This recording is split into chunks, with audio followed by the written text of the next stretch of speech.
Hello and welcome to this episode of the Ranting Atheist podcast.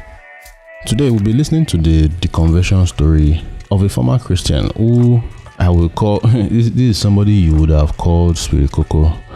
Like she's the last person on earth that you would think would become an atheist. So this is why when people say, especially these Christians, where they think they can't be atheist, or they say you chose to be an atheist, it's something that they can't understand until they go through it. All that talk is just self-defense of their faith, trying to defend and rationalize whatever. Because if you knew someone like this person, you'll be utterly shocked. It's like how you serve God, you see visions, you prophesy. That kind of person is the last person you ever want to believe would become an atheist. Because when you start losing your faith, you start looking for how to hold on. Like the last episode of You Were Never a Christian. That's one of the things that makes people angry. Like you know how you try to claw your way back to God, only to realize that it's all bullshit. Looking for reasons. So it's this story I really felt it. Like it's every time I hear that trying to say you chose to be an atheist, I know that person is either ignorant or a fucking liar. So if you are yet to subscribe, please subscribe up Apple, Spotify, Google, and other places that podcasts are available. Then if you'd like to share your story, please reach out. The links are in the show notes below. We'll schedule a time that's convenient for both of us so that you can have a one-on-one and share your story to the extent of which you are comfortable. So now let's go and listen to the conversion story of Ore.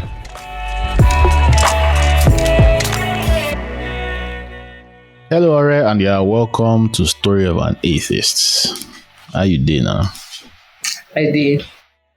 How are you? Well, I did alive. We just did, the usual Nigeria will not kill us. That's the... Amen. That's the... What did you say? Amen. We Nigeria no kill us. God I beg. Well, this country is if you don't hold on tight to, I don't even know what person will not be. What you go hold on tight to? Hold on tight to your sanity. I was about to ask you. Make it no wrong, man. You have to hold on tight to yourself. Say, more make a no craze, because you just see nonsense offline and online. You just be like, where this country go better? When? I mean, how can we progress as a country when people have to be like this? How? Every fucking time online, I'm just like, when they are shouting Obi. I'm like, no, you people, this is your Messiah complex. Am I last then to? The thing is lesser of the two evils or whatever. Like the guy is lesser of the four evils.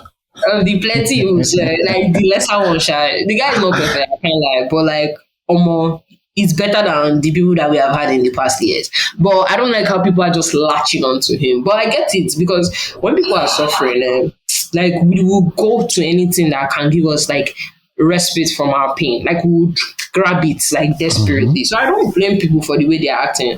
But I do wish that most people would approach the situation with a lot more nuance. Because everybody is just like be or nothing. Although it's a very simple situation, being that the other candidates they are selfish people, like forget about them.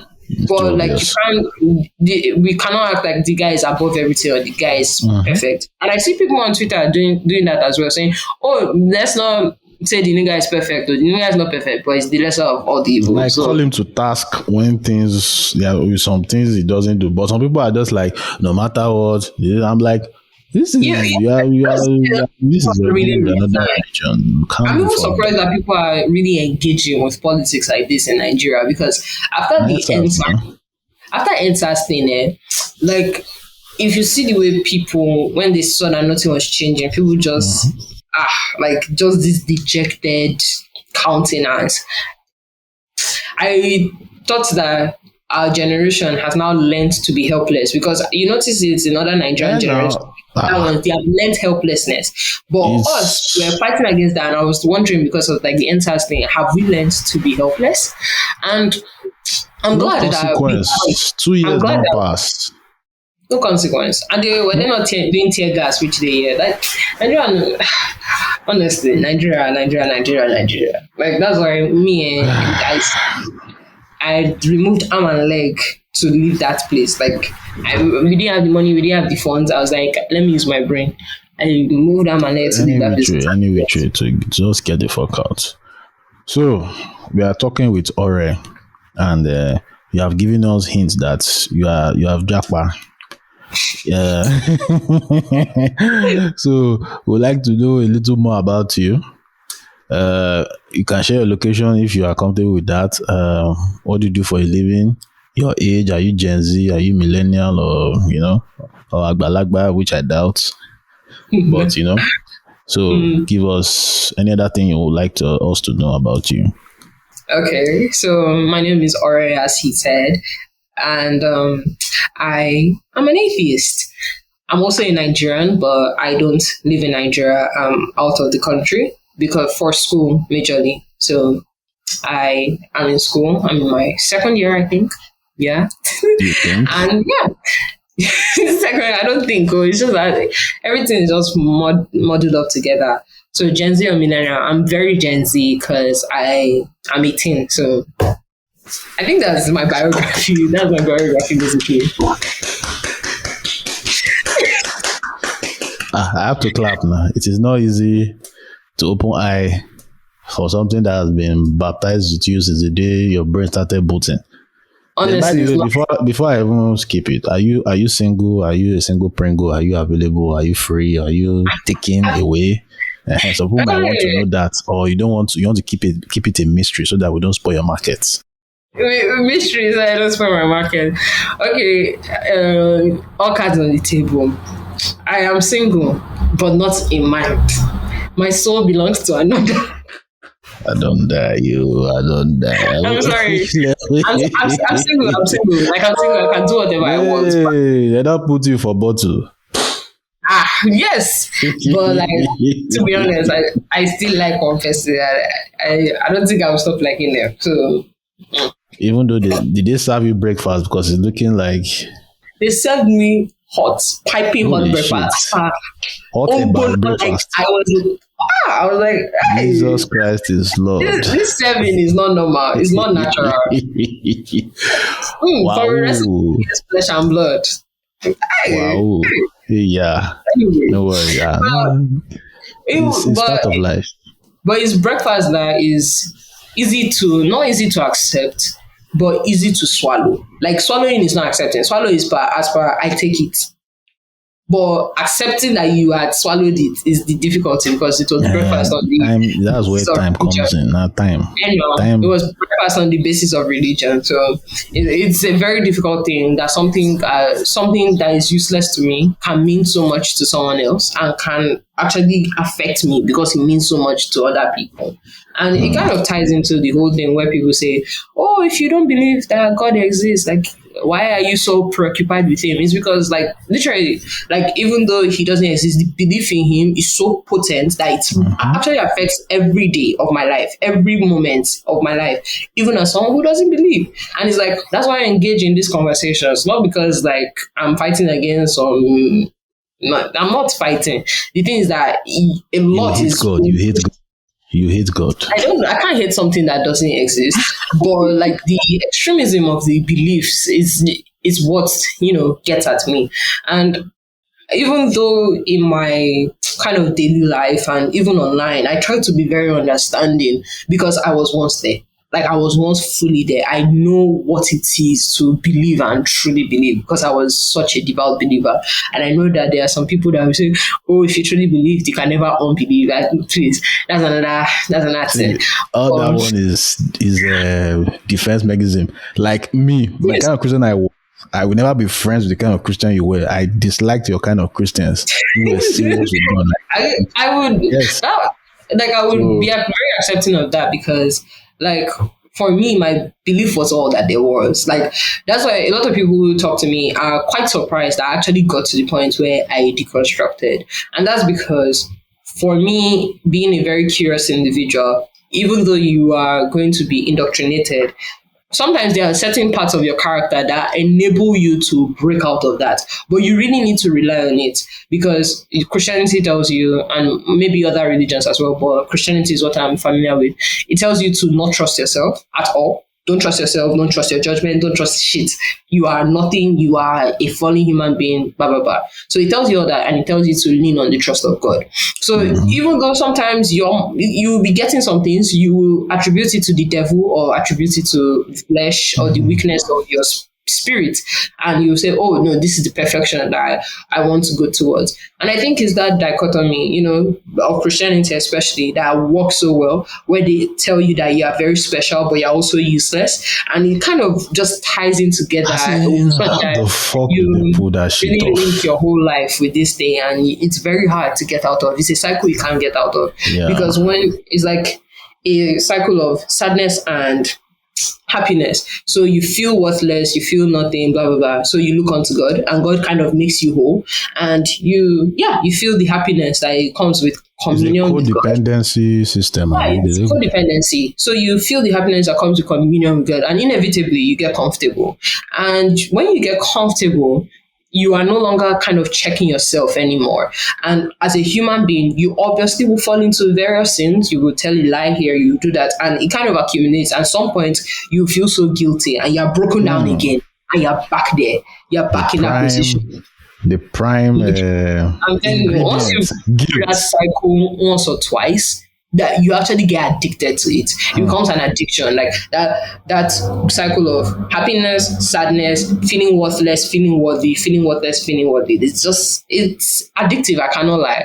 And that's why it's very hard to break out of it. And that's why I don't call people who are so attached to that cycle, I don't call them stupid, because we are human beings, and above all, we have these brains that have a bunch of shortcuts and stuff, and a bunch of things that are not particularly logical. So anybody can be susceptible to this. We are also susceptible to it in our own friendships and relationships. If someone is giving love and taking it away, we have a tendency to be addicted to that rush. So it's the same with religion. Religion is just that on like a more massive scale. More massive, too damn massive, man. It is fucking massive, yeah. I had to before we segue, when you're talking about guilt, it took me back to the words from a wise man once said, "What is Christianity, if not guilt, persevering?" That's still my clubhouse. That's still my clubhouse photo, because it really was. It was so poignant to me. It was so, immediately I saw that tweet, I screenshot it. It's there on my clubhouse bio. Any day, I'm not going to change it. Like, what is Christianity if not guilt, persevering? Because the original post was like, why is sin inherited but salvation isn't? Yeah. And it's like, why? Why are you going, I'm going to be born and you're immediately going to make me feel guilty for something I didn't do? Like, be for real, like Adam fell, the fall of man, it doesn't equate to my fall. Like, why would I inherit it? Did I did there? Was I? I wasn't there. I wasn't there. Who know? What if I were Adam, I would not have made the same mistake? You see, like me and Adam are different people, So yeah, it's also one of those things that is very hard to reconcile within the Christian doctrine. This idea of inheritance, when you inherit the sins of your family. It, automatic sin, manual salvation. Automatic sin, manual salvation. It's a fucking report. For what it is, how is it that it's like you being born into debt and having to work to repay that debt? Doesn't make sense. Debt you did not incur. Debt money you're not enjoying from nothing. Nothing. Like people have eaten the fruits. People have eaten the fruit. They have gone. Me, I'm just here. You just brought me here, and you tell me that I have to pay for this. Account. Man, fuck that shit, man. Fuck that shit. Yeah, it's really difficult to recover. All right, yes. So you're an atheist. Please give me your own definition of what atheism is to you. So let me even hear your own. Ooh, that's a complicated thing because I tell people or anybody that I have this kind of conversations with that I'm an atheist because I think it's very simple for a lot of people to understand because the working definition is that I believe no gods exist. As of now, that's what I believe. So you can actually break down what I believe if you want to get into the specifics of what I believe. Okay. So if I was a Christian, I'm like, why do you believe God does not exist? You see, exactly. You are making a claim. I can get into the specifics of it, but that's one thing I disagree with. Like, atheists don't make the claim. It's like you say gods exist, I say no. it's as easy as that. But I'm not just saying no as like an emotional, rebuttal. It is based on a lot of logical things. But back to the definition and what I classify myself as. So I will not sit here and say absolutely no gods exist, no gods can exist, nothing like that. I would not, because there is so much as human beings and as a civilization that we don't know, and we might never have the capacity to know. There's so much. Like, what if there's a God who created the universe and took a back seat? How are we to know that if he's not active, So there are so many possibilities, and I don't want anybody to, there are fringe possibilities, but possibilities nonetheless. So I acknowledge that. But I think people will define me as a local atheist because I can say with like a lot of certainty that none of the gods we have established right now exist. That's what I say. Like, I don't know if God exists or not. Because what is your definition of God? Like, if you talk to some people, they will get some definition of God that is weird, and you can't rebut that. But I'm saying that none of the gods that are established right now exist. Especially the Abrahamic religion. I can sit down on my full chest and I'll stand on it. But yeah, so some people call that you're a local atheist, or they will say you're an agnostic atheist, in which you think that we cannot know or we don't know, but you are inclined to believe and that via the evidence that no gods, the probability is highest that no gods exist. So that's the easiest name for me. And if the word atheist is not palatable to some people, I call myself a skeptic most of the time. So I say I'm a skeptic. I call myself a skeptic most of the time, in that I am not one that easily accepts people's claims without proper introspection and, kind of investigation. That's the word I was looking for. Yeah. So if you tell me gods exist, I will say, prove it. And if you tell me that absolutely no gods exist or no God can ever exist, I will tell you, prove it. So I'm a skeptic on both ways, and I'm always in the process of questioning my beliefs, adding things, learning things, and all that. So I'm not stuck in my ways. Like, I will say this with my full chest. Like, if God comes down today and says, Ore, this is me, hello, I'll say, okay, I believe in you. Whether or not I worship that God is a different ballgame entirely, depending on what kind of God it is. But I can always change my mind. That's the truth. My stance is solely based on evidence and, logical incoherence between a lot of people, a lot of religions. So.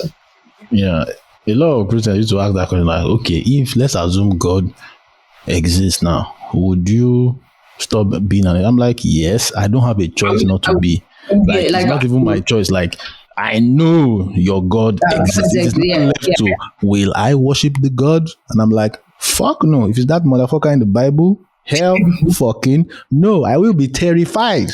I know I'm dead. Because I caused the motherfucker.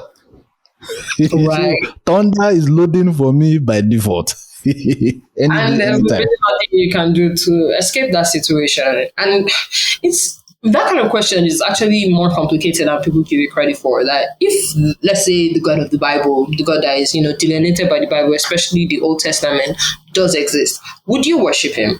And at that point, it's like, you barely have a choice. Like, this nigga would kill you. So, like, where do you have a choice? But it's now left to, can you worship such a God genuinely if he's so smart? He can read your mind. Exactly. The nigga can read your mind. What are we supposed to do? Like, at this point, this nigga is overpowered as fuck. But I can't kill myself. All those ones are hypotheticals because it's their way of being like, hey, you hate God. Those kind of, they are trying to use that as a gotcha to be like, you hate God. I'm like, nigga, come on. Like it's like okay, but full disclaimer. Even though I sound reasonable and measured here, on most social media, I'm a troll. I'm a fucking troll. Like I'm a whole troll. So if you catch me in one of those trolling moments and you're like, oh, No, you people that have been listening to all those, they would recognize your voice. Say, that be from that are Christians a terrorist? They oh my calculate. I've heard this voice. It's Oh, the there was a person. room that I just came like this. They said, Ora is here, bring her up. She's a very controversial person. I was like, my name has preceded me. Hey. But you catch me in those moments where I'm trolling and you say, oh, you're an atheist and you just hate God. Me, I'll say on my foot chest, yes. What I want then? Oh, okay. What do you want to do? And so what? And so what? Like they say it like as if it's like saying that you have like an emotional investment, and I think it's that thing that people do where like they feel like emotions and logic are mutually exclusive, and exposing your interlocutor, like somebody that you're arguing with or debating with, for having an emotional attachment to a certain topic undermines their logical argument. And I'm like, no, even if I hate the Your nigga, whole religion is an I'll stick with it. emotional roller coaster. It's an emotional attachment. And no, it's so funny. Like that's one thing. It's so funny how a lot of Christians, when they are, making arguments, they really go back and forth. They go back and forth on what they will set this standard. But the moment that standard, they have to adhere to that standard and it's not working for them in their argument, they shift the goalpost. I'm like, bro, didn't you say this is it? Blah blah blah. Because look at them. They will tell you that God is a very personal thing, that personal encounter is, the strongest evidence for God.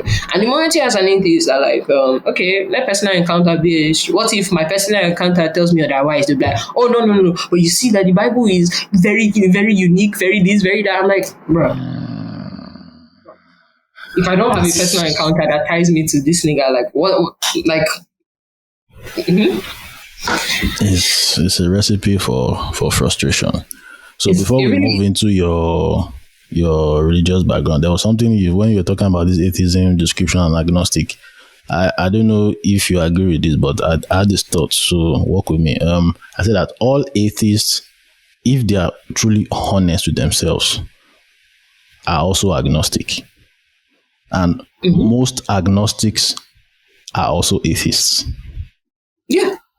I think it's because I agree with you 100%, because there's just this fine line. Like, again, let's take it little by little. So what is an atheist? It's a person that believes there is no God.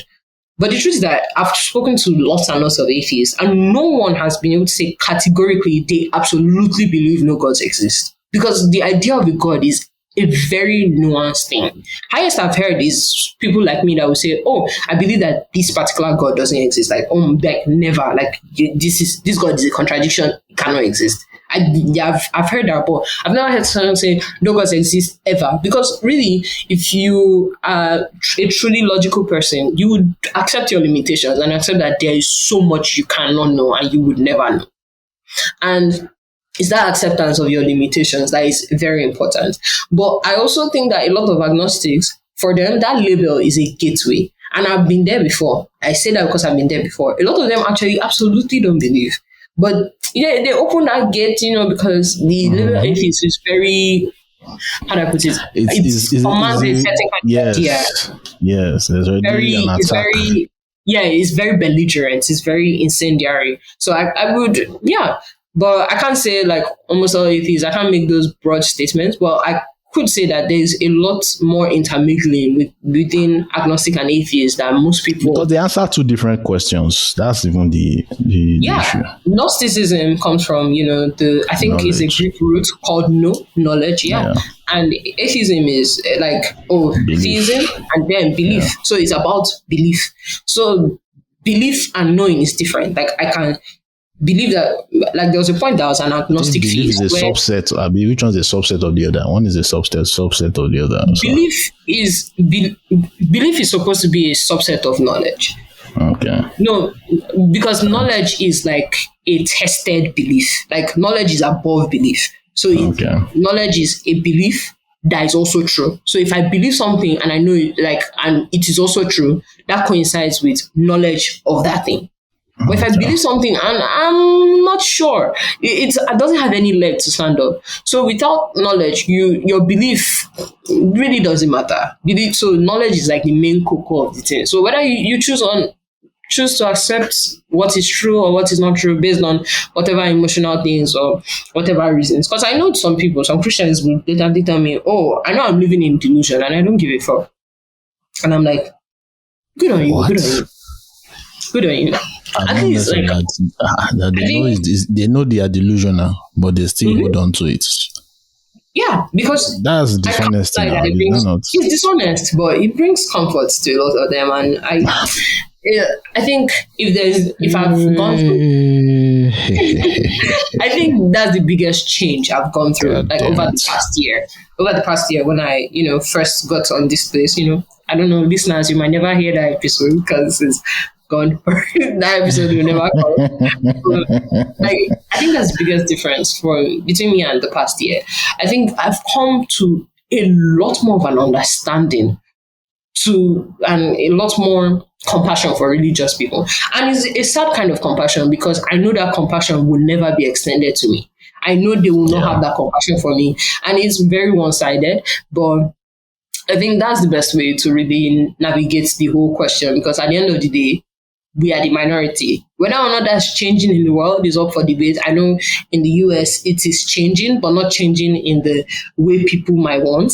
Because what's happening in the US now is that you have a lot more spiritual people. So people are not necessarily kicking against God belief or religion, but they are kicking against organized religion and the street rules and stuff. I'm not religious, but I'm spiritual. Yeah, so there are less religious people, like check the statistics, less Christians, less Muslims, less but like nuns are increasing. So NONE for the listener. So nuns are increasing. So they are saying, oh, we are not affiliated. Atheists are not increasing particularly. There is an increase there, but not particularly. Most people are saying, oh, fuck organized religion, but I still want to adhere to something. I don't need religion to get to God. I'm like, yeah. So that's basically what we are saying. So I do have compassion for a lot of that because I believe that evolutionarily there are some things in we as human beings that predisposes us to superstitious behavior. And the thing is that I say about that is that there are a lot of things that we are predisposed to evolutionarily that we as logical human beings don't just do, like, because we know how to control ourselves. So yeah, what I would say is that even though we are predisposed to thinking like this, we are predisposed to seeing patterns and attributing it to some sort of higher order, we should deconstruct it because we have the capacity to think, we have the capacity to be introspective. So we should deconstruct it. Just because it comes naturally does not mean it is necessarily true. The fact that it came naturally means that it had purpose. But just because something had purpose before doesn't mean it has purpose now. So we might have needed, religion in the past because we didn't know how rain fell. We didn't know how crops grew. We didn't know where thunder was coming from. We didn't know shit. We didn't know why the stars were there. Like, what do you mean light is there? What is hanging it? Who is keeping it up? What do you mean? So we didn't know all those things. So it makes sense that people, brought up all these stories and explanations. But now we know much more. And I don't know, how do people really, like, this is a question for you. How do you think people reconcile that? Reconcile the fact that even Christianity attributed a lot of things that we know are scientific to religion. And now that we know they are scientific, why don't we say, oh, what if all the things we attribute to Christianity are scientific, but we have not just found out yet? Why don't people make that connection? Yeah, it's, for me, I think there are different factors. Like, number one factor is indoctrination. Like, it's a massive leap for you to get from that point of this. Like, now I'm looking back to my own deconversion. Even as unserious as a Christian as I was, I will always admit that it was very chilling finding out that this shit is bullshit. This so-called God we have been Father in heaven, it was just all in our head. So it's that, first of all, it's terrifying to imagine such things. So they don't go there. The indoctrination already there's a way the brain thinks. There's a book I'm still reading, The God Virus, the way the religion just kicks in, and you see somebody very smart in other aspects, but once it comes to religion, it's like their brain is empty. We are prone to superstitious, magical thinking. Those are the environment itself, the cost of going down that rabbit hole. That's another thing. So there are just many That's walls. the cost most people are not willing to pay. There are many walls built up, and it's very terrifying. So I can understand, because But I think even without. Yeah, go ahead. No, I was saying that, like, the whole purpose of my own style, because me, I'm brash. I don't come and be all compassion. Like, fuck you, fuck your God. That's the way I go, because I'm not trying to deconvert you. I'm trying to establish that, motherfucker, here I am, and I'm an atheist. We exist. Fuck you. So what I now want is people like you to now bring your compassion to them. And everybody should do their own different styles. My own is, fuck you. Here I am. Here we are. Atheists exist. Fuck you. That's basically what I mean. Both styles have their place. The reason I come with compassion is because I think that's how I've always been. Not that I'm a particularly nice person. Anybody that knows me will tell you that I might be lovely and all that. I'm pretty and I'm smart, Sorry, but I'm not particularly a nice person. But what I do is, like, I have this urge to understand people. And I think because understanding people helps you move forward in life. Like, if you are very unaware of, like, social cues, social things, like if you are very unaware of people around you, there's not much you can do to move forward. People will hold you down because, like, who are you? Who are you? So you have to care about these things. And it's ironic because sometimes I think back, and when I first started my deconstruction and deconversion, it was which we have not gotten to yet, but we are coming. Which I have not gotten to yet. There was a point that I thought that I was going to come out of this process of questioning unscathed as a Christian. And there was a point I thought I was going to come out as a Christian. And these thoughts crossed my mind that, oh my God, is this my calling from God to kind of talk to atheists and bring them back to the fold? Like, is this my calling? Because I thought I was going to come out of this questioning unscathed. And it made me proud of myself to have questioned and come out of the other side a Christian. But, we'll not be here if that worked out. We'll not be here if that worked out at all. So, the Lord works in mysterious ways. Yep, He does. Okay. So, after how many minutes? We have almost 30 minutes or so now. We have been going. But let us now go back in time to you giving us the breakdown of what your religious background was like. Okay. So, I guess, where do I start from? I guess I would just start from my parents, because your religious background is heavily determined by your parents. My parents are kind of have, different theology, but the thing in common is that they are very devoutly Christian. Very devoutly, like, Bible is the source of truth, all that. But it kind of had a twist to it, because my dad is a very, like, logical person. So what he did with me is that, and is in hindsight that I realized this, well, what he did with us, like, as his children, because both my parents are pastors or were pastors, it's a complicated thing. But what he did with us and his congregation, what he did with us and his congregation and whoever he was teaching was to show them the logical reasons to believe that Christianity is true. But he would never address atheism or non-God belief.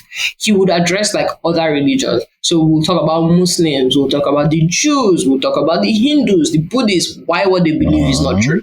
And that's why after my deconversion, I didn't waste time. I didn't waste time thinking about other religions, because I had already known what, like, the debunking for them. But I think when I was young, I didn't have the internal reserves to say, oh, a lot of the reasons that this man is saying all these religions are debunked apply to Christianity. I didn't have that, capacity to say that. But yeah, so I grew up in very devoutly, and I think about 9 or 10, my parents' religion became my own. So I think my story is slightly atypical in that a lot of Christians, especially ones that have deconverted, might say that they were never really particularly connected to the religion. They never really accepted it, that they understand that because their parents were in this thing, so they were. And for me, it was vastly different. I was genuinely connected to the religion. And I also had this thing where I had like slight prophetic abilities where I could kind of tell the future and it come to pass. So you had all these things that kind of reinforced this belief in me. I really thought I was working with the Holy Spirit. Like me and the Holy Spirit were paddy. And that's as a result of my mother's theology as well. She believes so strongly in like the Holy Spirit and the power of communion with God. And I took that as well. And what I took from my dad was the order of religion. So follow these rules, follow these regulations. God is because my dad was God is a God of fire and brimstone. As per all this love that people used to preach. Old Testament shit. As per this God, he will cut you down, but you know the difference. He's powerful. So like better bow your head down. Like when I hear people say God is love, I never had that. I never had that understanding. I thought that God was love, but also he had an iron fist. He had an iron fist and he can finish at any time. Like I thought that human beings as a species, we are worthy to God. We are worth something. But you as an individual are not worth anything. Do you get? Like human beings in general are worth something. God loves us. But does he love you specifically? You will go to hell if you vex him, you go to fire. Like if you talk, you collect. Like it's like doesn't that like, feel contradictory? I don't know. It's contradictory. It's contradictory, but it is. Again, it's just one of those things that you realize is contradictory by the time you get out. Like cognitive dissonance is a very powerful thing, and until someone points it out, you really don't see it. So I think that was like my kind of theology, and God was not particularly good to us, but that was how I was able to make sense of it. That God doesn't need to be good to you. God is God, and you bow to that. Like that's why for me, when I heard about people talking about, the evil that God did in the Bible and the kind of things that were condoned in the Old Testament, that did not shake my faith one bit. It did not. It did not, because I was like, so what? So what? He asked for human sacrifice. So what? He said you should stone people who blaspheme. All those verses back then. You were aware of those scriptures. I was aware of some of them, not the worst ones, but I was aware of enough of them to have that belief. So yeah, and I was working with the Holy Spirit. I would pray, with Jesus and all that. Now, when did all this change? I was 16 at the time, and I was trying to jack back from Nigeria. And it was the first time I really wanted something from God. In all my following God, it was not to get anything, because I watched my parents, worship God, and they really did not move forward when it comes to life, because, Nigeria is what it is. But for the first time, I saw my future ahead of me, and I knew that if I stayed in Nigeria, like I knew that if I stayed in Nigeria, I wouldn't be able to do it. I wouldn't be able to do it. Like I was supposed to go to Covenant. I could not, for the life of me, bring myself to do it. Bullets dodged. So and then I was always told by all these people that you are smart enough to get out of this country based on that alone, based on your intelligence, based on, the fact that you're academically gifted. And in that moment, I was like, okay, yeah. And I decided to follow through with it. So 2020, kind of struggling a bit and, praying for these things. And for a time, it seemed that things were working out. But because lack of resources is very hard to work around, especially if you have big plans for yourself. Like lacking funds, lacking support is very hard to work around. And eventually things came to a standstill and they were no longer working. And the things that were not working were things that were out of my control. So it made sense that when something is out of my control, I would say, yeah, it is in God's control. So again, I ran to God and I was like, bro, I've never asked anything of you, but like this thing, just do it for me. I beg. And to show my seriousness, I embarked on a 63-day fast in 2021. So redeem. And Daddy G had called a 63-day fast, and I embarked on that fasting. And I'm someone that I'm an extremely disciplined person. I'm extremely principled person. So that fast, I took it extremely seriously. I don't think there was a day that I missed it. Like I fasted, like typically, because I also have ulcerative tendencies. So, you're told that you should not go too long without eating if you have that tendency. Like 12-3. Yeah, so I would fast till like 3. And when I could push myself, when I felt like the spirit was really, leading me, I would fast till 6. So yeah, I would break my fast either at 3 or at 6. and eat a meal a day. So that's how I did. And by, fasting from, I think, mid-January. So I started fasting in January. At that point, time was running out, because if you know anything about schooling here, especially in the US, if you know anything about it, you know that January is kind of late to get your admission in August. Like, things are already underway. Like, people get their admissions in like October, November, you get your decisions. And I was getting decisions and they were giving me scholarships, but what was remaining was like $5,000, $10,000. My parents cannot pay. Like, even though you're giving me a 90% scholarship, like, what is left? I can't pay the 10%. And in this moment, it was like, oh, I rejected covenant. And am I going to be ridiculed for these lofty dreams where my dreams bigger than me? You know, when you feel like that, like, am I asking for too much? And you are told that this God is supposed to help you. But the listener will think, oh, she deconverted because God did not do that for her. Ironically, no. I actually held on faith. Ironically, that was not what even shook me. That did not shake my faith in God one bit. Because again, like I told you, I had this belief that God can do whatever the fuck he wanted. That prayer was just a way to appeal. So it's like God would still do what he would do regardless, but you can appeal. You can say, God, I beg, please, like, for this one, just help me do that. You know, you are like in, I think it's somewhere in the Old Testament, I forget like the book, where there is this woman who is trying to get a judge to do something for her, kind of get justice from a judge. And she comes and the judge is like hard-hearted. I don't know where it is, but the judge is hard-hearted and he's like, no, he keeps turning the woman, but the woman keeps coming like every day, persistent. And at the point, the judge is like, bruh, like, okay, fine, you get what you want. She was trying to get justice. So I kind of saw that judge as God. In fact, that story, when I heard it, when my dad preached about it, it was very important for me because I saw that judge as God, that persistence and all that he would do what he would do, but you can appeal. And that's what I was using my prayer and my fasting to do. So growing up, I had this belief that I was special. And I think every Christian also shares that opinion that they are special, you are wonderfully and fearfully made. Jesus died on the cross for your sins and God loves you and wants you to be with him in heaven when you die. And yeah, I had this belief. But I think one of the first thoughts that started coming to my head, I think one of the first things that I actually had to come to terms with was watching a Theraminstry video on YouTube. So I always watched like funny content on YouTube and video essays about, politics and stuff, but I never watched things about religion. The highest I watched about religion was a sermon on YouTube. And on the first time I saw something is like homosexuality is not immoral because it's not a question of morality. Like morality is about how you affect people around you, and homosexuality is between you, yourself, and your partner. So I clicked on that video, and from then on, YouTube started giving me more videos from that amount of content. And at first I kicked against it and would purposely ignore those videos. But Theraminstry was very pivotal to me because it just exposed how religion, especially with the biblical God, Yahweh, is very much like an abusive relationship. And if anyone knows me, is that I'm a feminist and I don't fuck with domestic abuse. So just seeing the parallels between an abusive relationship and the relationship Christians have with God was enough for me to take a step back. I took a step back.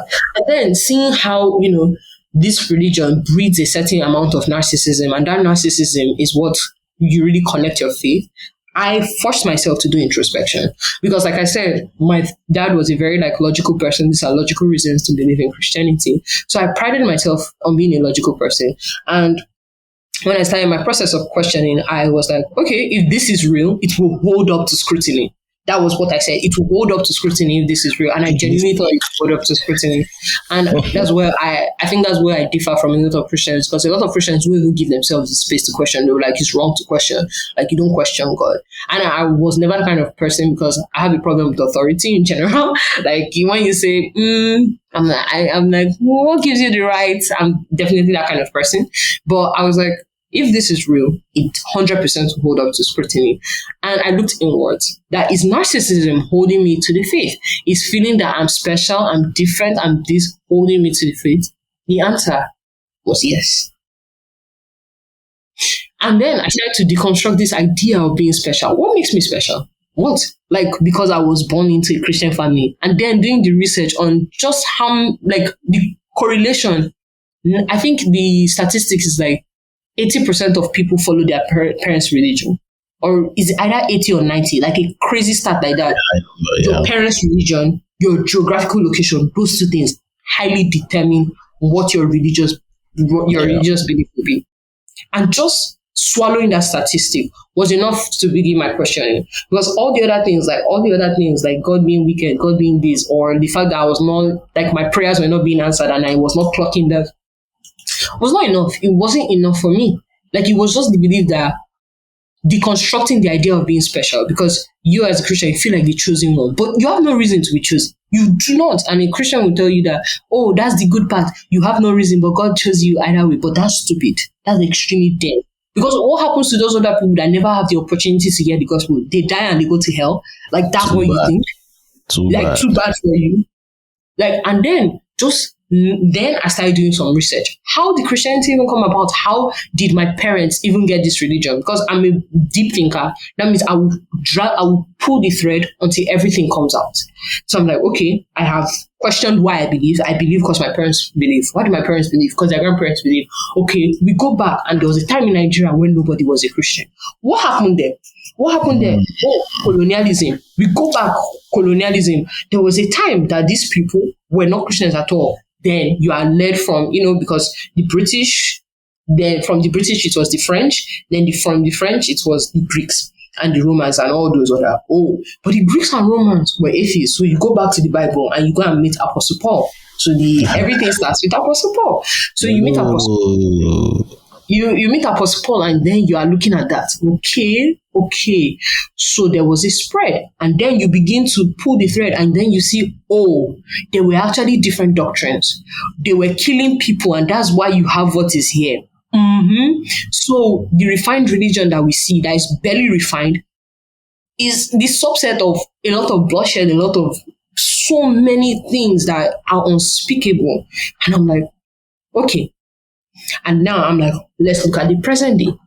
There are how many denominations of Christianity, and they believe you go tire. They believe vastly different things. Now, I believe my denomination is correct. Not just my denomination. My denomination of my religion is correct.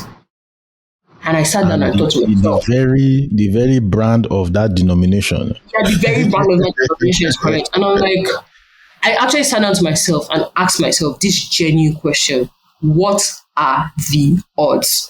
I think anybody that sits there and asks themselves that question, what are the odds? I think you begin to actually reorient your mind. It was asking myself that question that was very key to my deconstruction. Very key. What are the odds? One in what? One in over, like the probability is one in how many, you multiply by how many religions we have in the world, how many denominations are particularly in Christianity, and then how many brands of that denomination. You will get a crazy ass number. The probability that you are right is extremely slim.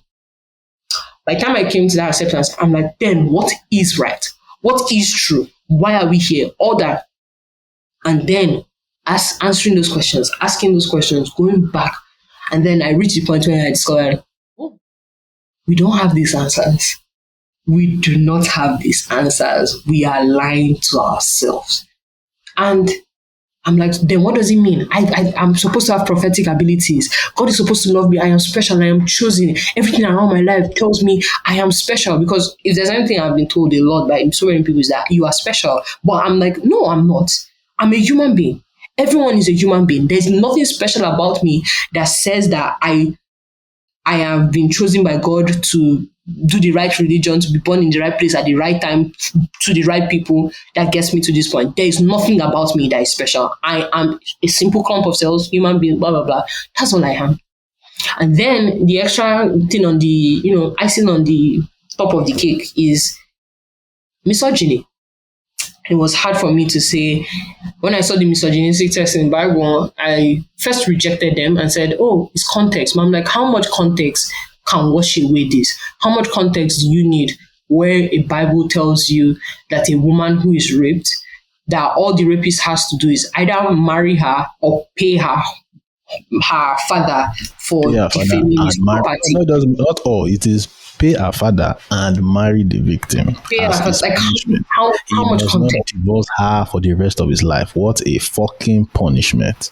Exactly. How much context do you need for God killing somebody because he did not inseminate his dead brother's wife? How much context? And that's why when people ask for my deconstruction story, I say it's not one thing. It's really not one thing. Yeah, some things are more important than the other, but questioning what are the odds, questioning the discrimination, questioning the evil, questioning how the brand of there are so many things, Christian beliefs that will never hear the light of day because the texts have been destroyed. The people that believed in it were killed because it was heresy. Marcionites or Ebionites. The Marcionites are such a good example. There were the Gnostics who also believed that the God of the Old Testament was the devil and Jesus came to overthrow that God. There are so many beliefs, and you want to say and stand and say fully with all confidence. Like, what I would say to people is that, can you with all confidence hedge your bets on this thing? Like, knowing the factors that push you to your beliefs, knowing that we as human beings have a tendency towards supernatural beliefs, and knowing that whatever supernatural belief you adhere to depends on your geography. Are you comfortable with that realization? Are you? Because seeing how convenient is it that the one question that like human beings are like, what happens after we die? I think what happens after we die and why are we here are the biggest questions. What are the odds that a simple, very would answer those questions that we have no means to verify? What are the problem odds? is there are many answers to that questions. To those two questions. There are different people, different answers. You're not like, who is telling the truth? Who is telling the truth? Like, just ask yourself that, who is telling the fucking truth? Because, I'm not hedging bets here. If you tell me there is eternal life, there are so many eternal lives based on so many religions. How am I sure that you are correct? I should follow what the Indians do because they follow the majority of the world. I should become a Hindu because that's the majority. Like, Hindu is one of the biggest religions aside from Christianity and Islam. So why can't I follow them? When you ask Christians, how do you know that the Muslims are wrong? The Muslims believe that you are wrong and that you are doing heresy and stupid things. Like, how dare you say that God had a child? How dare you say God? Son of God. How dare you? He's a prophet. And they will tell you that which one is 3 in 1. What does this look like? Does this look like shampoo? In Christianity, they are having the civil war. They are separate. Another will say they are together in one. They are fighting themselves inside the same Christianity, and they will quote scriptures from the same Bible that validate each other's claims. And I wonder, and the fuck? Like, every Christian with all their vast theology has a place biblically that they can look towards for support. And somebody will say, oh, it's because the Bible is so complete. No, the Bible is extremely flawed and it has a lot of contradictions. And just, in fact, seeing how the Bible was compiled, just take a moment and research how the Bible was compiled. Research how the books came together, what books were excluded, what books they forced to make it. Like, research how the stories were passed down from myth to when they were written on paper. How Revelation almost did not make it. Yeah. Really, in fact, Revelations, I tell people, do you know that opioids in the past were not regulated? Cocaine, they were not regulated. As in, people just used to grind things and drink. It wasn't even funny. Do you know that people who couldn't see, people who needed glasses, did not have the opportunity? They were seeing, they were there. They were there. Their eyes were they were faulty. And you want to say with your full chest that you believe what these people are saying. When since camera has existed, we have not seen anything like that. I feel like a lot of people are so caught up in their personal relationship, and we forget that our brains are extremely powerful organs. Like, your brain can simulate a number of things. Like, the power of your brain cannot be overestimated, because your brain is literally generating all your perception. Do you understand the power of that? Like, your perception, what you perceive and how you see reality, is literally generated from within you. Is a whole loop. You don't escape it. So when you believe something, your brain will give you. See the way Christians selectively remember shit. When God doesn't answer your prayer, you say it is not his plan. When he answers it, you praise God. Either outcome, do you see how either outcome, there is no questioning. Either outcome, this guy is going scot-free. How is it? It's so convenient that the thing that you believe in is so mysterious and so inaccessible. It's so convenient because I cannot confirm, I cannot ask, I cannot do shit. I just have to say, I just have to hedge my bets and say, you're right. And this question of, okay, what are the odds, also goes into Pascal's wager, because Pascal's wager is basically, for those who don't know, Pascal's wager is basically, this is the argument, the believer, if they are correct, gets infinite blessings or whatever by being in heaven. The believer, if they are wrong, loses nothing. The unbeliever, if they are correct, gains nothing, loses nothing. But the unbeliever, if they are wrong, loses everything infinitely. So they put those two things together and say, which one is? And if that argument were true, if the premise of that argument were true, the conclusion is beautiful. Like, it makes sense. But it's not true, because it's not 50-50. It is not one or the other. In fact, it's like one out of 1 million options. Like, which God, which belief, which kind of believer, what kind of unbelief? One of the challenge with this Pascal wager is you forget that this God is clairvoyant, that he's a mind reader. You want to pretend for him that you just tag along, that you believe. You want to deceive God that I'm for you, Baba. Omniscience. You think you can deceive him? You think you can deceive him?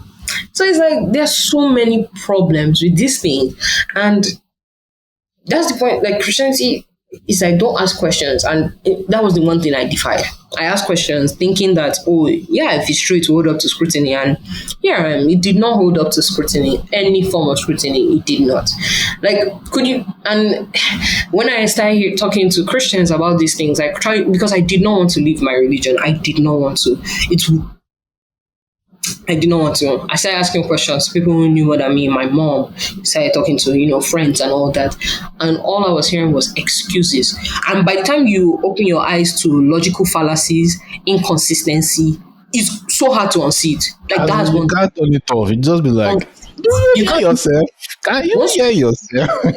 Once you turn it on, you cannot turn it off.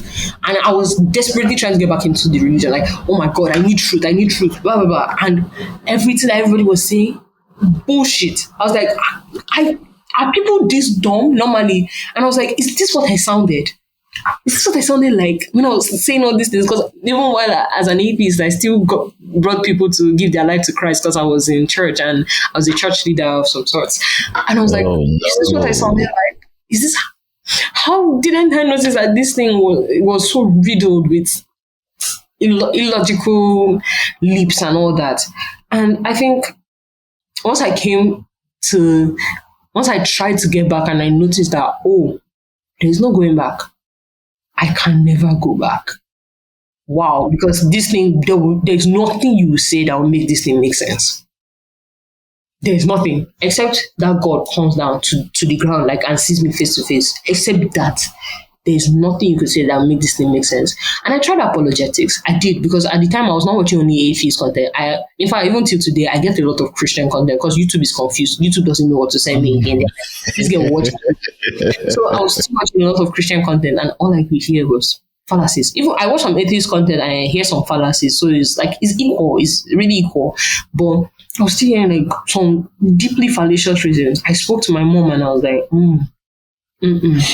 error. And in about May of 2020, so my whole deconstruction, you can say it had been happening for months before that, but even during my fasting, while I was still fasting at the time, and there was a day I tried to pray and I realized I couldn't pray. And I don't know if there's any Christian who has leaned on God for prayer and then left the religion. It is heartbreaking. It is like you have lost a loved one. Like, you begin to mourn. I was in pain. I was lost. That's why anybody that says, you left religion to sin. Sin what? Why would I leave the God that loved me and cared for me and brought me this far for sin? The accusation is beyond me. nothing in this world was more important to me than God and serving Him and ultimately making heaven. Because, full disclaimer, I hate the earth, I hate capitalism, all these things. And you tell me there's a place with streets of gold, and you tell me that I wouldn't do anything to make it. And I mourned. And a lot of my friends, 100% of my friends were Christian. So just let that sink in. So in a fell swoop, I lost my family, I lost my friends, I lost community, I lost the church, and I then lost the personal relationship I had with God. I had no one, and I was lost. And the thing about me is that a lot of people, when they deconvert, they go to other religions, right?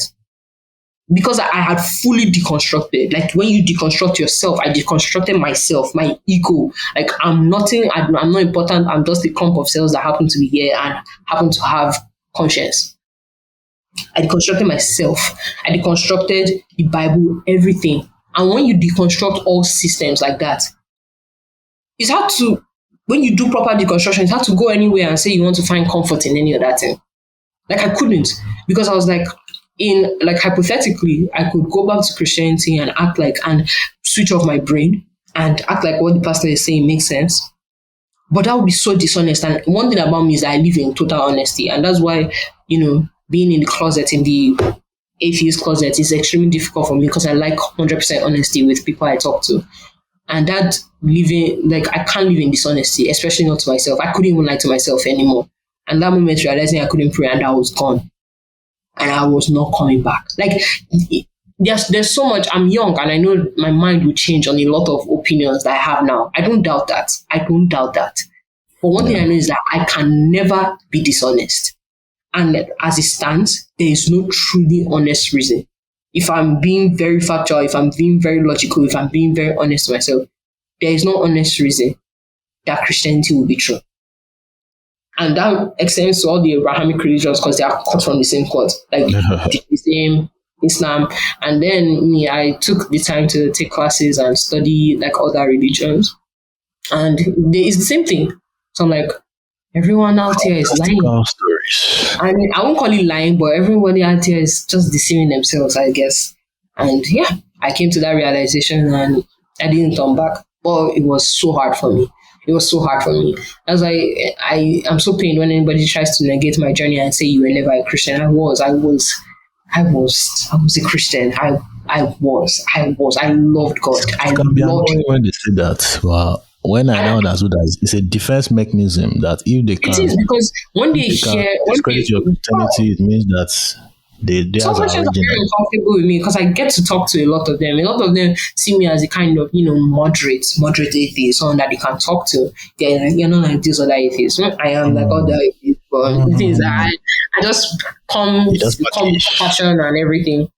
And they talk to me and they're like, And I say, even those that are being kind of understanding, they say things that try to negate my experience. And I don't blame them, because when you hear somebody that believed as strongly as I did and deconverted, the question is, can I deconvert? Can this happen to me? And it can. And if you question things genuinely, it might. And it is a scary realization for anybody. And that's why in all my conversations with Christians or anything, my aim is never to deconvert, because in many ways, I'm very resentful of my deconversion and my deconstruction and deconversion. I'm extremely resentful. I wish I still believed. I wish I could still look up to something and say that, this thing is there for me. I'm envious of anybody who has a stronghold of their religion. I would never try to convert anybody, because the emotional anguish is difficult. The only thing I would kick against is that, bro, don't come and impose shit on me. That's the only thing I kick against. Anything on me. That's why my own mode is fuck you, motherfucker. Because the imposition is built into the system. Go into the world and preach the gospel. It is in the imposition is baked into the system. So they feel entitled to impose it on you. So, it's there that I draw the line. But to say that you're not entitled to believe, you are. You're entitled to anything that you believe that makes you feel comfortable and makes you feel the zeal to continue existence. So yeah, basically, long story, So but out 2020, that's like May, no, June, May. so 20 no, I left. I so everything started like 2020 where I started like questioning, but my questioning took a halt when I started my fasting, and during my fasting, my 2021 fasting, I deconverted, and I Okay. would say I was fully deconstructed, and everything started like properly in like March, and then everything like was really moving forward. But I would say I was fully deconstructed as per this is when I knew. Then I couldn't call myself an atheist now. I couldn't because I was The like, word, oh the my word god, was it's such heavy. a brazen term. It's such a brazen term. I call myself an apostate. I was like, I'm just not a Christian anymore. I'm a Christian apostate. That's what I would say. Even initially when I first started joining Clubhouse, I identified as a Christian apostate. And it was even in September last year that I accepted that to myself as an atheist. But I would say that I have loved, like I've been a Christian apostate since about April. So April of 2021, which will make it like roughly a year and a half. So since I was like 16, I have been an unbeliever. And it has been wonderful. It has been Hallelujah. beautiful. It has been, I can't lie, like it's just It's challenging. knowing that I have the freedom to question and, you know, adjust my beliefs and all that. Like I have that freedom and I'm not saying, oh my God, blasphemy, oh my God, this. It's such a freedom. Like people don't understand how freeing it is. So yeah, just that realization is extremely important, and it cannot be understated. It cannot be understated. Like thought crime was one of the shit. Like God forgive me, God forgive me. You just be seeing Right? something in your mind. Like God you're a forgive me, human God forgive being me. and you just have a flash of maybe something sexual or you something envious in your heart, and like immediately you're feeling this extreme guilt. And I'm somebody who now come and say, hey, you deconverted because of guilt. No, far from it. I didn't deconvert because of guilt. It was more so, it was like, honestly, there was so much that could have deconverted me. And the fact that I dodged all of them is testament to a lot. I'm a woman and I was a feminist at the time. So When that's why that's it's why, not one yeah, thing that the convert is what you least expect. Like I have seen this Joshua story of genocide and those things, and it always flew over my head. It was that Genesis 38. I was just like, no, no, no, no, no, no, no, motherfucker, hold the fuck up. yeah, You know, like, so can be it's different things for different, and even this our mind can't be trusted. can be trusted. Why do you Like want to trust your brain? you know when I shared my story, Yeah. I think I need to do a retelling. I Mm-hmm. went to my YouTube history to see the videos. No, it was dark matter. The Mm-hmm. timing that I thought was not the timing that actually happened. There was a gap between March and August when the real deconversion started in 2020. Looking Yeah, at because my I actually thought my deconstructor started with atheist videos. It did not. It actually did not. I saw one video by Theremin Trees and I avoided all his videos. But the questions kept on lingering. Like, once again, it's like a magic trick. Once you see how the trick is done, like you cannot unsee it. can't put it past life. You cannot unsee it in any way. Like Yeah. you have seen it, and it's there, and it cannot be ignored. So yeah, it's like even when I had an incentive to go back to the faith because like my parents are extremely religious and they would literally cut me off and disown me if I tell them. I tried to tell my mom and she called me a witch, a demon, a this, a that, called me And so this many things. is And I the had to take it back. nonsense. This thing, I had to take it back. your I child came you out of carried inside you. it's not a This fault. Like I would have done the ideology same now thing. I makes would have done you the same call thing. them And that's the thing. witch. I don't know how to blame Christians for this. Like Christians, like I think you liked a tweet like No, that. it should have been. I'm disappointed in Christians, you, or Christians somebody is attacking you. Or you understand? Like I told them the day I would tell my parents, I expect them to be blaming somebody else but me. Not saying I am a literal demon. I can be demon possessed, but like anyway, it's complicated because the trauma I have in relation to my family and my parents is I know if I talk about it, a lot of people are like, oh, this is abuse. Even Nigerians that don't believe in emotional abuse by parents will be like, nah, bro, your own was deep. It was abuse. So like, it's a complicated thing, but she really went against it and was not having it. And I had to take it back. And a week later, I was like, Jesus has found me again. Glory be to his name in the Most High. I am not a Christian again. And since then, I've not taken it back. And I was still going to church devoutly. But I had a reason to reconvert. I think one of the biggest things that I was ready to reconvert it was when I was with a Christian. An extremely difficult thing, like inter-religious relationships are extremely difficult. So I really wanted to reconvert just to keep that relationship. And I couldn't even lie. I think he asked me, like, do you think you can come back? And I couldn't even lie. I was like, I will not sit here and lie to you. It's not possible. It's not possible. It's possible that I believe again. But in that God, in the God you believe, in the God you serve, although I respect your beliefs and I will never insult or disparage you for believing, I'll never call you stupid, I'll never call you anything. I respect it so much, but I can't. And it was a very difficult thing to accept because that's what ultimately led to us ending things. But yeah, it was extremely difficult. Living life as an atheist is extremely difficult, extremely difficult. Like, you just can't say your thoughts anyhow. You have to really you have to measure who you are talking to. You have to measure who you are talking to. And that's why, for real, like, the community on Clubhouse really saved me in a lot of ways, because just meeting how many Nigerians that believed in these things and how I wasn't alone in these beliefs. Because that's ultimately what pushed me to church. Like, I was going to church as an atheist. As a full-blown atheist, I went to church. Was it annoying for me? Yes. Well, I'm someone that likes hymns. I like to sing. I like hymns. So I'll be there singing, "Careless how that we perish." Even now.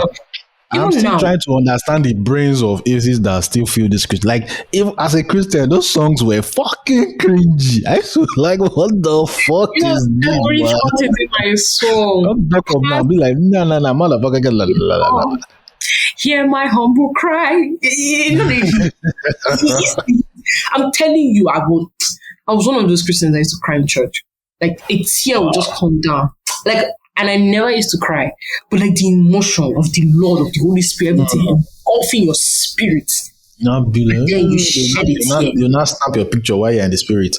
You're not using it for advert of the church. You see me like this, like when we are praying sometimes, like, oh my God. Like, that's like someone that wants to invalidate my experience. God will punish you. The God that you serve will punish you. Because the time I used to fast, I would spend like 4-5 hours literally on my knees, the devotion, on my knees, crying and praying to God. I would call out, I would cry like, Jesus. I really felt the spirit though. Forget I have been there, I have done that, and it's comforting. But just because something is comforting doesn't make it true. And there are some people that can know that something is false. I think I said that. Like, there are some people that will blatantly know that something is false and still choose to believe in it because it gives them comfort. And yeah, but at least say it with your full chest. Say it with your full chest. That's all I ask for. But I, as somebody, my kind of person will not allow me to do that. I cannot do that. I cannot deceive myself. Those ones are cool as long as you are not having the audacity to now challenge people that don't believe in those things and are outspoken. That is when you now be like.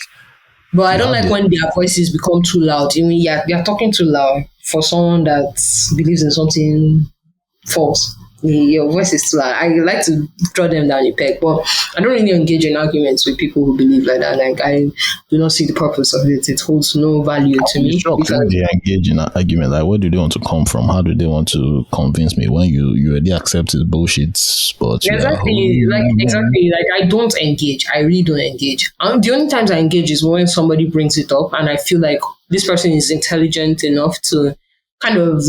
I wouldn't say accept, but much so weigh another perspective, like intelligent enough to see another perspective and maybe see truth, or maybe not truth, but kind of see where I'm coming from. That's the only time I engage in conversations like this. And I've made mistakes in engaging in conversations like this or misreading people to be smart, and they were not particularly smart.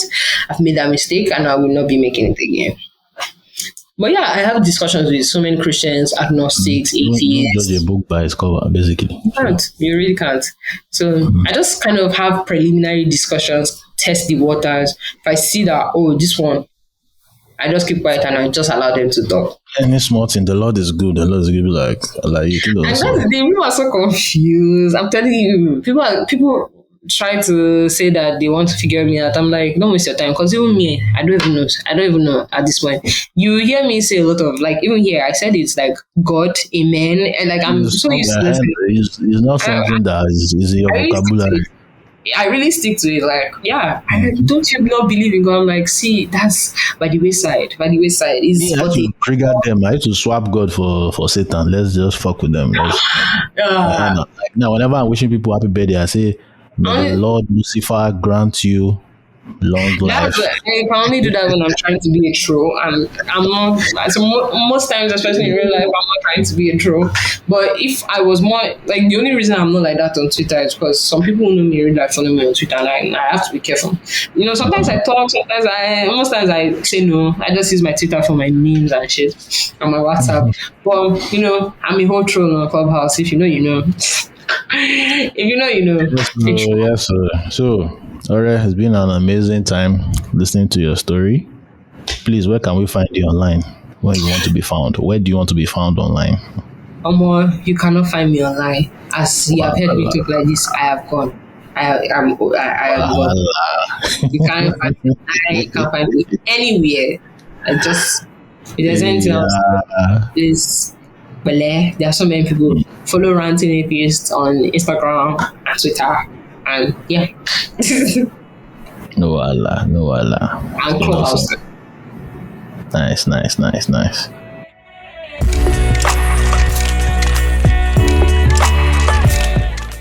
Thank you for listening to this episode. Subscribe up Apple, Spotify, Google, YouTube, and other places that podcasts are available. Then if you want to share your story, check out the links in the show notes below on how to reach out to me so that we can schedule a convenient date. That would be fucking awesome to hear your story, especially those who deconverted in 2022 would like to hear that story, because every year people are joining our ranks, quote unquote, if there's such a thing. So we'd like to hear from you. We'd like to hear your story, hear how 2022 was for you, how everything started, and how you got to the other side without realizing you were on that there was an underside to even be. So have a great week, and I will catch you on the next one.